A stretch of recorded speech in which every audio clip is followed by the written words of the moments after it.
은호는 매일 밤 거실 소파에 앉아 아내 소연이 돌아오기를 기다렸다. 시계 초침 소리가 마치 그의 심장을 쪼개는 듯 했다. 소연의 귀가 시간은 점점 늦어졌고 핑계는 동창 모임 혹은 야근으로 교묘하게 변했다. 은호는 명문대 교수였다. 지성인으로서의 그의 삶은 이성적이었지만 가정에서는 지독하게 비이성적인 고통 속에 갇혀 있었다. 진실을 알게 된 건 석 달 전 소연의 외투 주머니에서 나온 낯선 호텔 영수증 때문이었다. 이후의 탐색은 참혹했다. 그녀의 오래된 서브폰, 끊임없이 울리는 메시지 알림, 그리고 재원이라는 이니셜.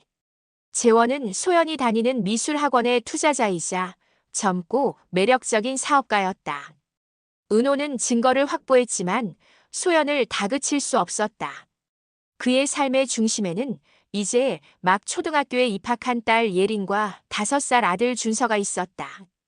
두 아이의 눈에 비친 완벽한 엄마의 환상을 깨뜨리는 순간 온 가족이 무너질 것 같았다. 그는 아이들에게 깨진 가정을 물려주고 싶지 않다는 아버지의 책임감이라는 족쇄에 스스로를 묶었다. 은호는 침묵했다. 그 침묵은 고통 그 자체였지만 소연에게는 은호가 아무것도 모른다는 확신을 주었다. 그녀는 점점 더 대담해졌다. 은호는 소연의 얼굴을 볼 때마다 자신이 짊어진 짐의 무게를 느꼈다.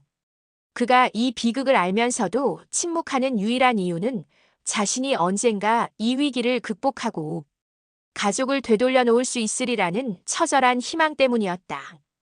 은호는 소연을 관찰하기 시작했다. 그는 더 이상 남편이 아니라 아내의 파멸을 기록하는 치밀한 기록자였다.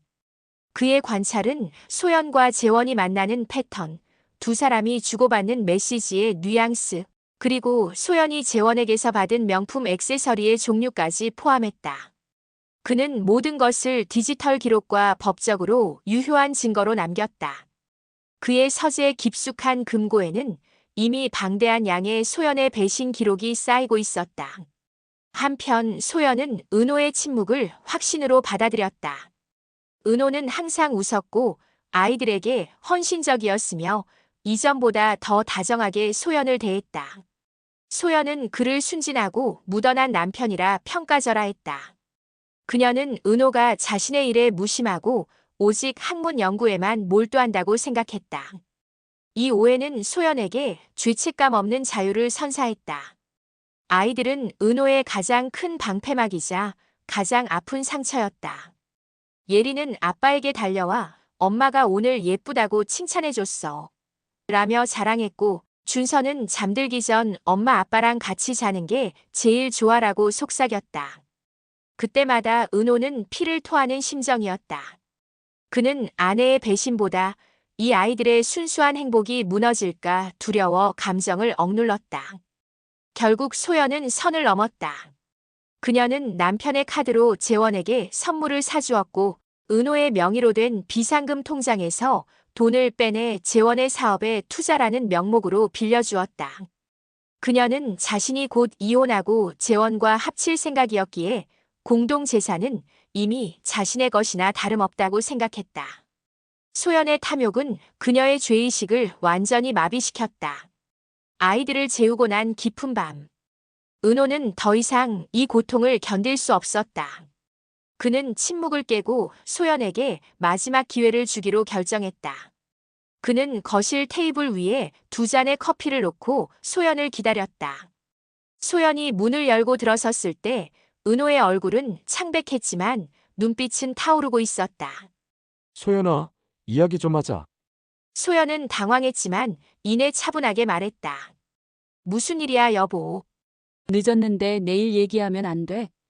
아니, 오늘 해야 해. 재원이 이야기야.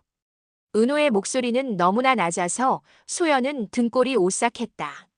소연의 얼굴에서 핏기가 사라졌다. 하지만 그녀는 변호사와의 상담을 통해 미리 준비한 답변을 꺼냈다. 말도 안 돼.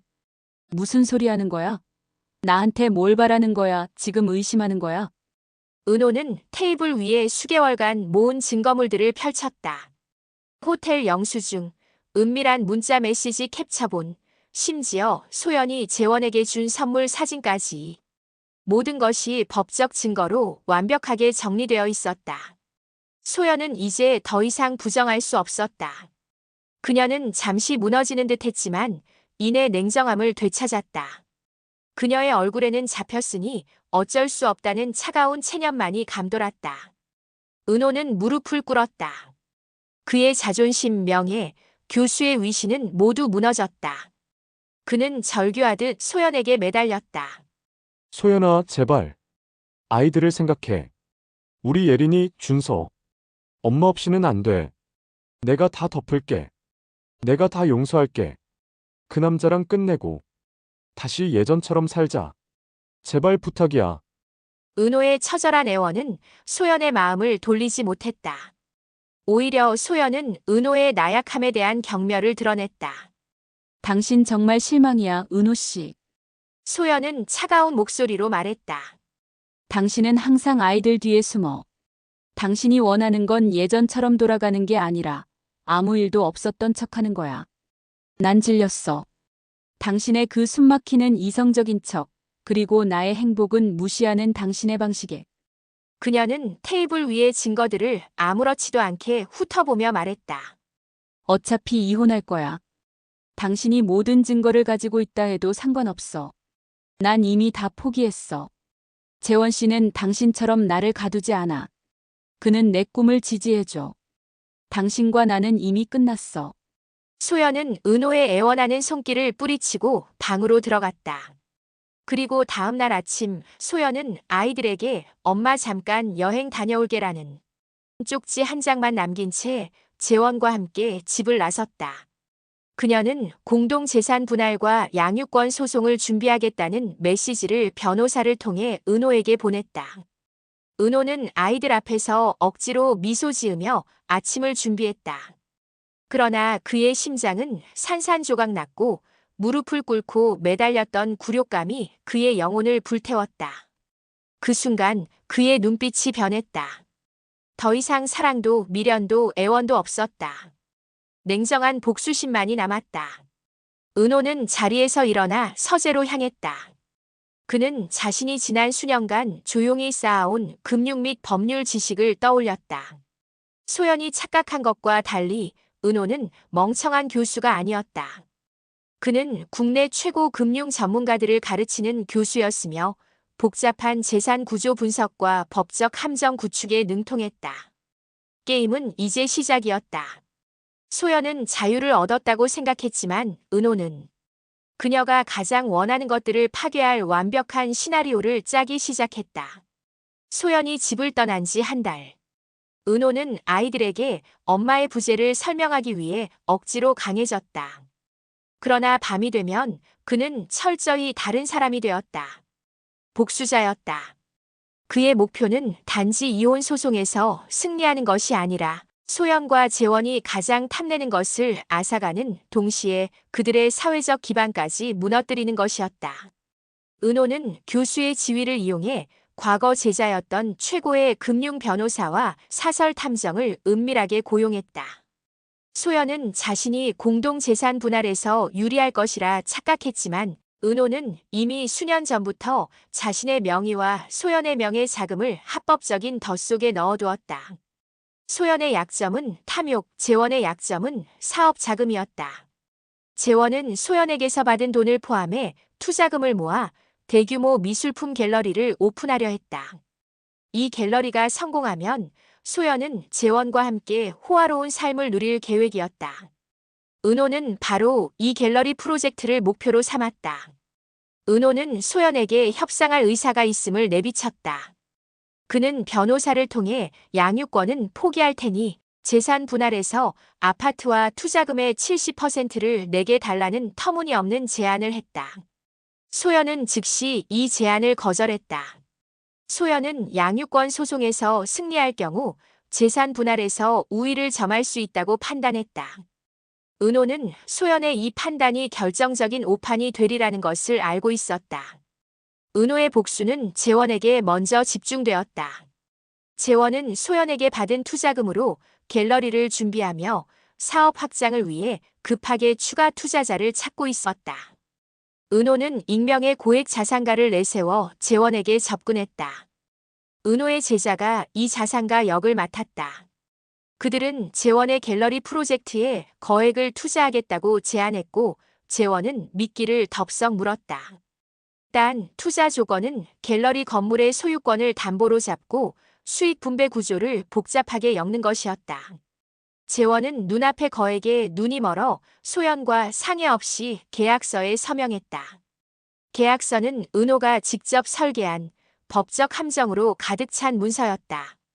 한편 소연은 양육권 확보를 위해 은호의 흠집을 찾으려 했지만 실패했다.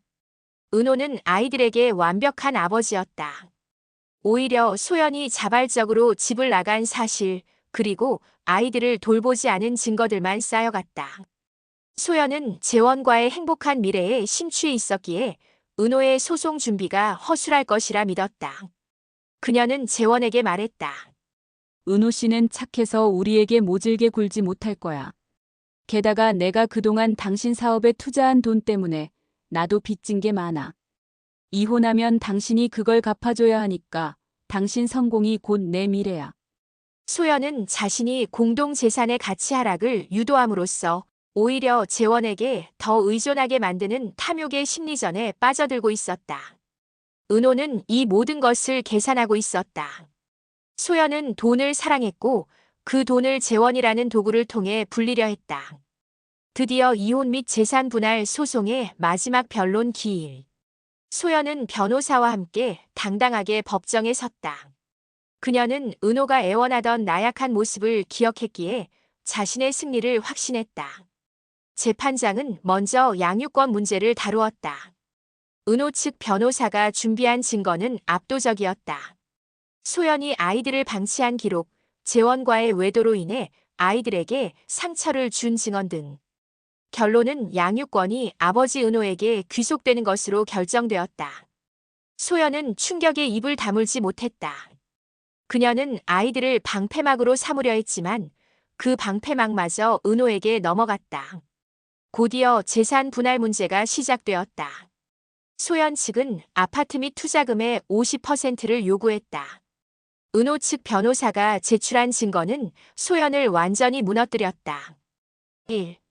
공동재산 횡령 및 낭비 증거. 소연이 은호의 비상금 통장에서 돈을 인출하여 재원의 사업에 대여한 기록, 그리고 재원에게 고가품을 사준 명세서 일체가 공동재산의 사적 낭비로 인정되었다.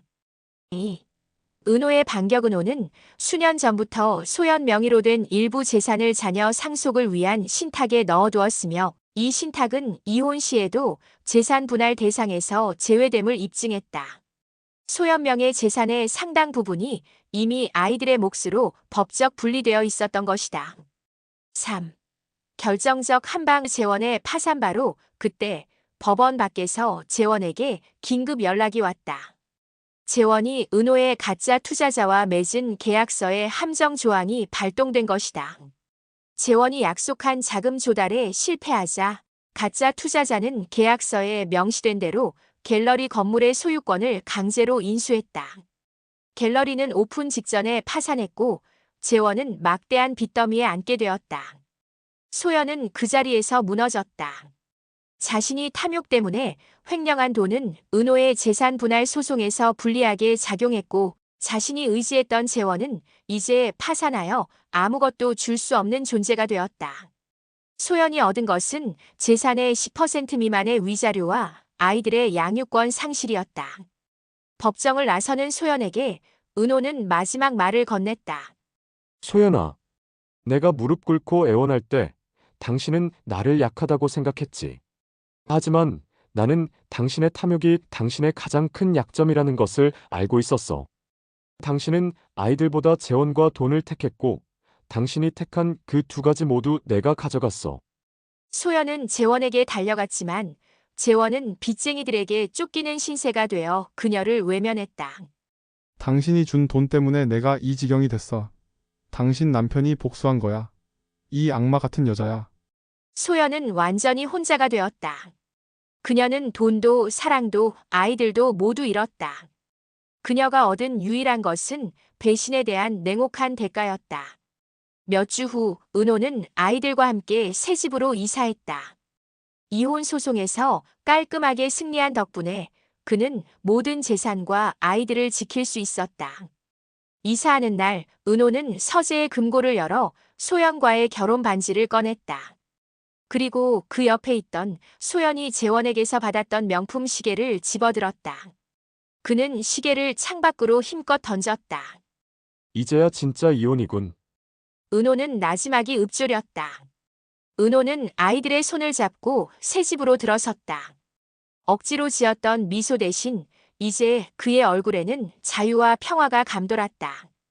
그는 완벽한 복수를 통해 비로소 고통에서 벗어났고 아이들에게 진정한 안정을 찾아준 강한 아버지로 다시 태어났다. 소연이 택했던 자유는 곧 그녀의 파멸이었고 은호의 침묵은 가장 완벽하고 통쾌한 응징의 서막이었다.